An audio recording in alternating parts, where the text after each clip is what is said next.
Si c'est nouveau, ça peut changer le monde. Et c'est forcément dans la chronique innovation d'Europe 1 Matin. Bonjour Sandra Freeman. Bonjour Bruce Toussaint, bonjour à tous. Le fact-checking, voilà, ça c'est un truc bien connu chez les journalistes, c'est de l'anglais bien sûr, ça veut dire de la vérification de faits, vérification d'informations. Ce que fait Laurent Guimier. Ce que fait Laurent Guimier tous les jours sur Europe 1, vous avez raison Julie, dans le vrai faux de l'info à 8h10. Mais la nouveauté, le Washington Post vient de développer un prototype de robot. Parce que Laurent Guimier n'est pas un robot. Ah bon?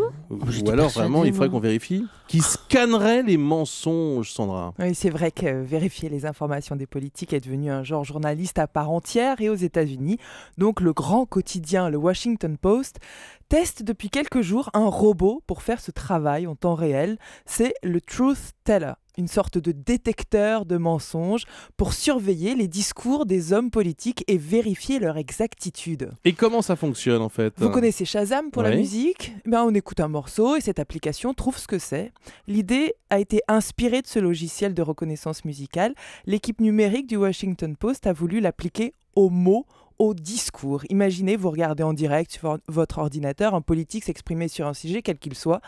En direct, cette application récupère le son, puis grâce à l'application Mavis de Microsoft, la voix est transformée en texte.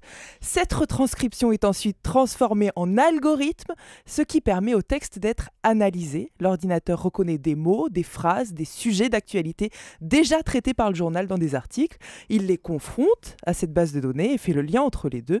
Mais si une erreur, un mensonge se glisse dans le discours, le mot faux s'affiche en rouge, on clique dessus et s'ouvre sur Internet le lien vers l'information corrigée. Vrai, faux, le problème c'est que les choses sont parfois un peu plus subtiles. C'est sûr que ça peut être un peu manichéen et la question de la vérité n'est jamais simple. Laurent Guimier, sur Europe 1, c'est quelque chose. Mais l'outil reste intéressant. Pour l'instant, le logiciel Truth Teller est un prototype encore à l'essai qui doit évoluer. Il a été développé pour près de 37 500 €.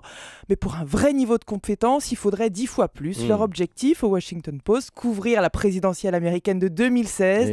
Tout ceci présage encore d'une petite révolution dans le rapport à l'information, ce qui va très vite venir nous secouer, nous aussi, n'en doutons pas. Merci beaucoup, Sandra Freeman.